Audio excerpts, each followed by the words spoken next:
Bonjour. Alors, Jonathan, tu veux commencer? Oui. Ben, parlez-nous de votre journée et de... On commence par vous.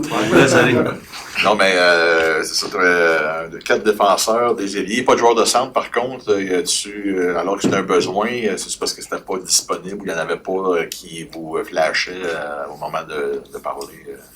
Je pense qu'après après 10-15 top-end guys, là, ça descendait pas mal. Fait que, on a pris le meilleur joueur disponible quand on était en position de repêcher. C'est sûr qu'on aurait aimé ça avoir des centres. Hein. Tout le monde veut avoir des centres. Mais on n'a pas été capable aujourd'hui. Donc, ça va être pas une prochaine fois. Vous satisfait dans la journée d'aujourd'hui? Vous avez comblé quand même des besoins, d'autres besoins que celui du joueur de centre.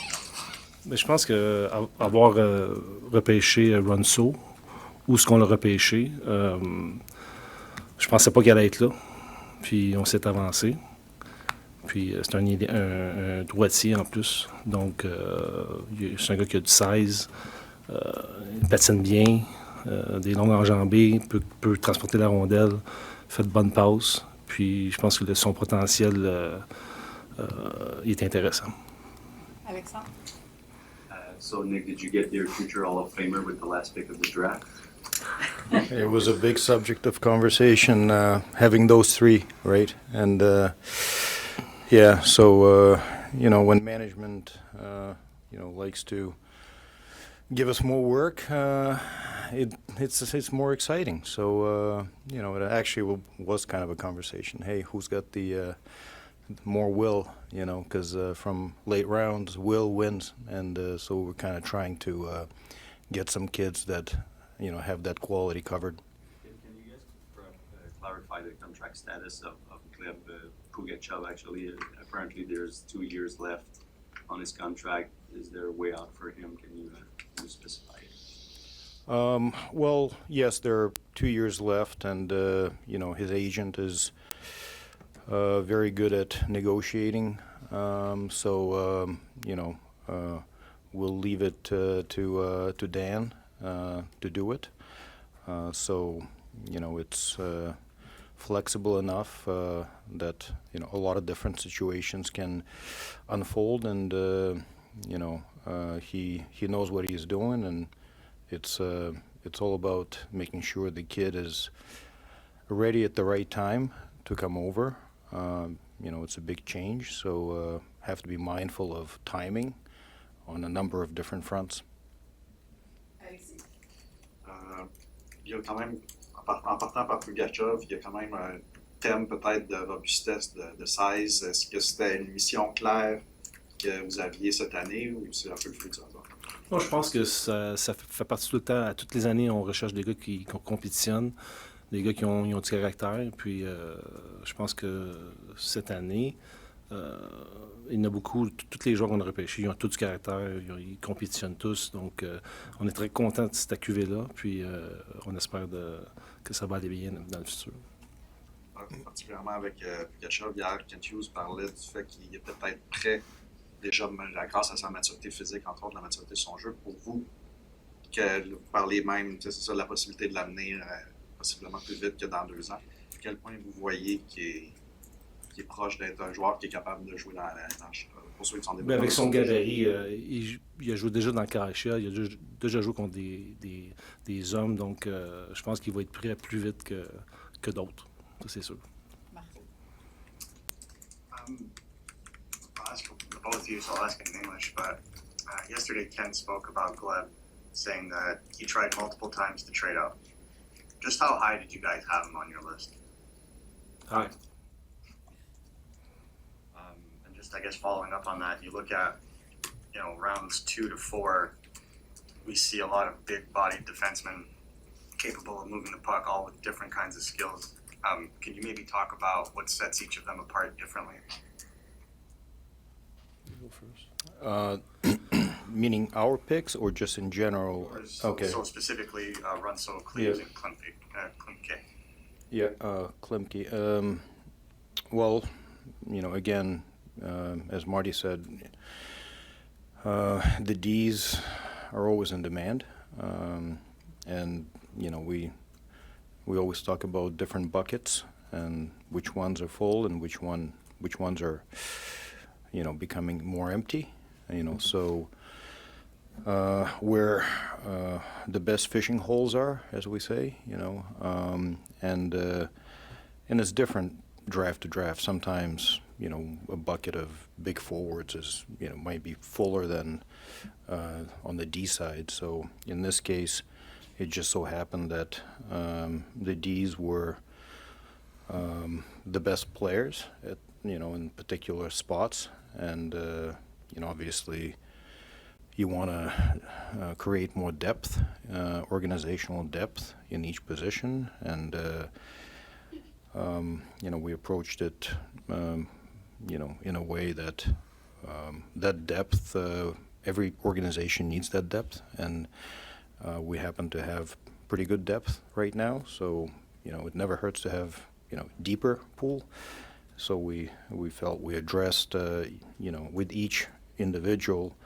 Timmy Runso obviously more offensive, more flashy, I guess. Cooper Cleaves more stay at home, mature, big, defends, and Braden Klemke, puck mover, elite skater. So we felt that those three at the right spots were the way to go, and again, can never have enough Ds. Marty, you seem so calm right now, but Kent was saying we were doing backflips yesterday when you got in the first round. Mm-hmm. Just watching his highlights, you see a kid that doesn't stop on the forecheck, that he just runs through. How rare is that now? How hard is that to find when you're looking up and down the draft order and you're doing all your scouting? Very hard.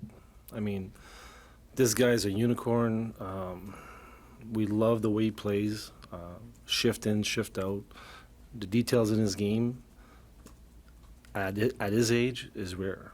So to be playing the KHL and blocking shots and diving to block shots and back checking hard, like finishing his checks on the forecheck, bringing pucks to the net, I mean, that's what you wish for in a player.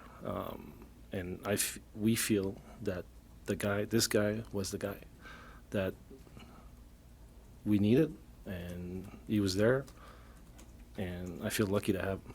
Nick, I'd like your opinion too. Just why has it become harder and harder to find this type of player? I mean, we saw a lot of size going, especially in the first round, but there were very few players that were described the same way as this one that you just drafted in the first round. Mm-hmm. So just why has that become such a rarity as you guys go all over the world looking for these types of players?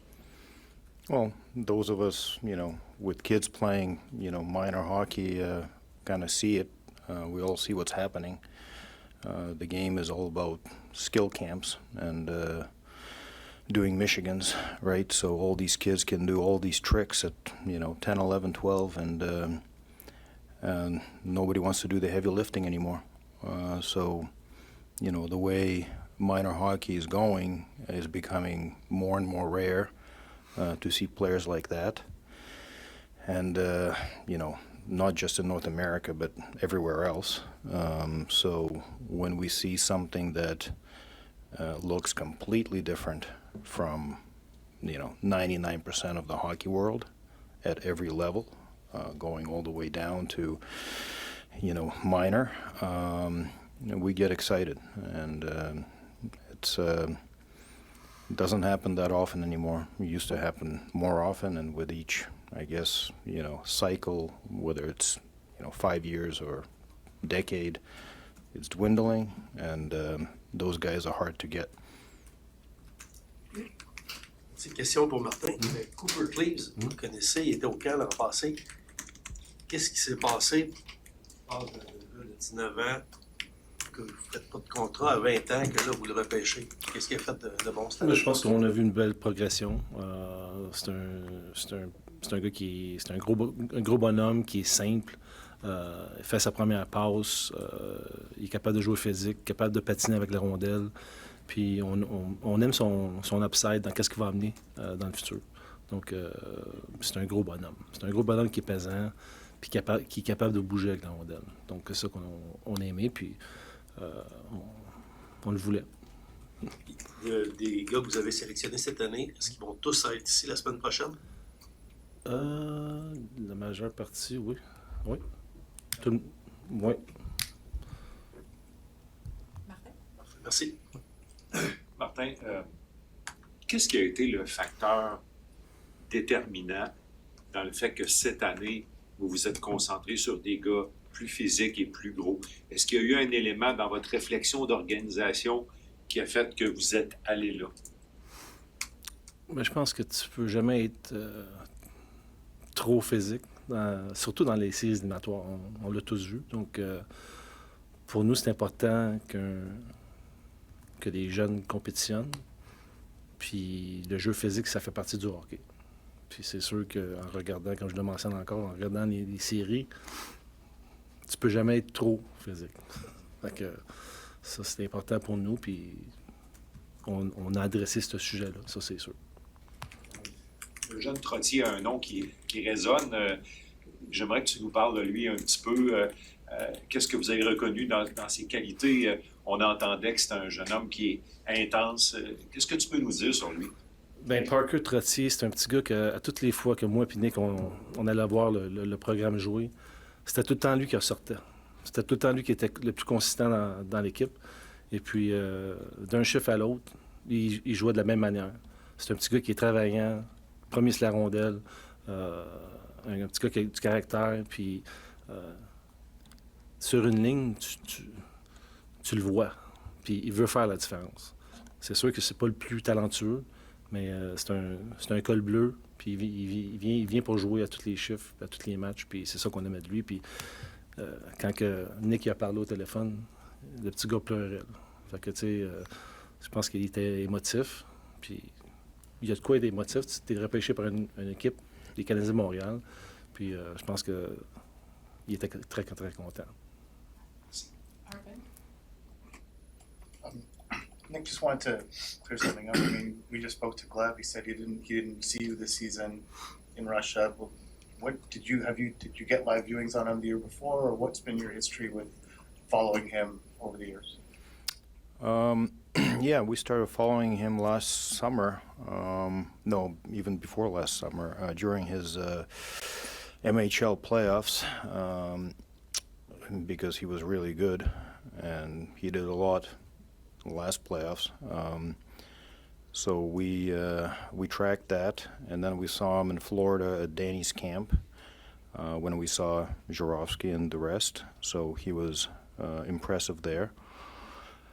And then in November, Vinny Riendo and I went in for that U18, U20 tournament, and we saw him live, and we were the only two people there. So it was kind of a luxury to be there, and kind of, I kind of throw Vinny under the bus here, but first shift, we saw him, he says, "This is our guy."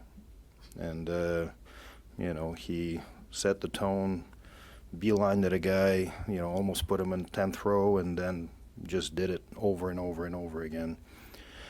And, he was hard to miss. As a team captain, you know how they play U18, U20 plus Belarus, and so he was playing against older kids, setting the tone all the time. And so we saw 3 games live, and at that point, given the situation, you don't want to cross any lines and start interviewing kids. And that was the first emotion, first reaction that he gives you with his energy and his power. And then when Marty first saw him, it was the same reaction. I remember when he called and had a lot of emotion. So who's this guy? Who is this guy? And so that's we saw him, and then we tracked him all year. We saw every minute of his season, basically. Again, because you don't see that very often. In St. Pete. St. Pete. Yep. Secondly, this has been a few years in a row now where you guys have seemingly, given time for, but almost favored overage players, draft re-entries, candidates, and whatever. Is there any data behind that? Like, what is the thinking behind giving either a second-year draft eligible or even third-year draft eligible a second look? What is the sort of the theory behind it? I wouldn't say it's data-driven per se, but it's circumstantial. You know, sometimes you have a, September 8, 08, and it's great, to get a kid who is on the very, youngest side of it. But sometimes you don't have that. So it's purely circumstantial, and there's no like serious method to follow the NFL, the NBA, get the older kid because it's a known commodity at all. In fact, sometimes we prefer August, September birthdays. They have so much more runway, but it's case by case. Et on va terminer avec Marc-Antoine et Catherine. Nick, you were mentioning earlier that Gleb's got this rare dimension that we see less and less as years go by. But if that dimension jumps off the page for everybody, what is it about your assessment of the player that ultimately makes you guys like him more than others? Because you traded up for him. Is there a dimension offensively, maybe, that in terms of upside you feel as though he's got top 6 upside, but you're not in other teams' heads. You cannot, you don't know what they're thinking. But clearly, there's something that you saw in him that you value probably more than others who chose not to do it. Well, every team needs that. If you poll 32 teams, they'll all agree with that. So the first round got big pretty fast and stayed big. Okay, the size was the theme, right? And there were different preferences, but for us, we traded up for Gleb because, again, we thought that the type of energy that he brings every shift, his defensive game, as Marty mentioned, is very impressive. He used to be a D growing up, so some of the roots kind of come from that. But it's infectious. We don't have a lot of kids nowadays who are infectious and who have instant identity, and you don't have to guess. You see it, you feel it in the building, you feel it in the locker room. We were in Florida and observed the way he interacts with his peers, and it's impressive. And so yes, shooting, passing, skill, all that, it's on the margins. They're all plus minus 5-10%, but it's the oomph that the player brings, and we like the oomph. Can I just follow up on one thing? We heard from Kent on his preference to be on the draft floor. As guys who are doing this all year long, chasing these kids, just how do you feel about the format that this has taken on, and what's your preference? The draft format. Oh, well, my preference, to be honest with you, them telling the names and all that, walking up to the stage, I'm okay not doing that. But for the kids, live is the way to go, right? The scouts, it's their game 7. They want to be there. But for me personally, but for the kids, live is the way to go. There's no other way. Yeah, and I would add that not oftentimes, every time, there are last-minute movements, and you have to interview 2 kids on draft day or the night before, and you're splitting atoms here, and it's the personality that's going to differentiate. You don't have that, remotely. So we don't get to sit down with, Slav and others like the day of the draft and have the final exam. So we kind of miss that portion of it.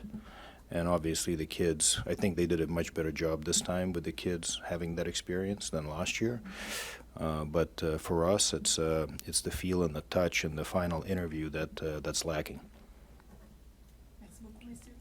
All right. Pickleball, Eric? Pickleball, what time?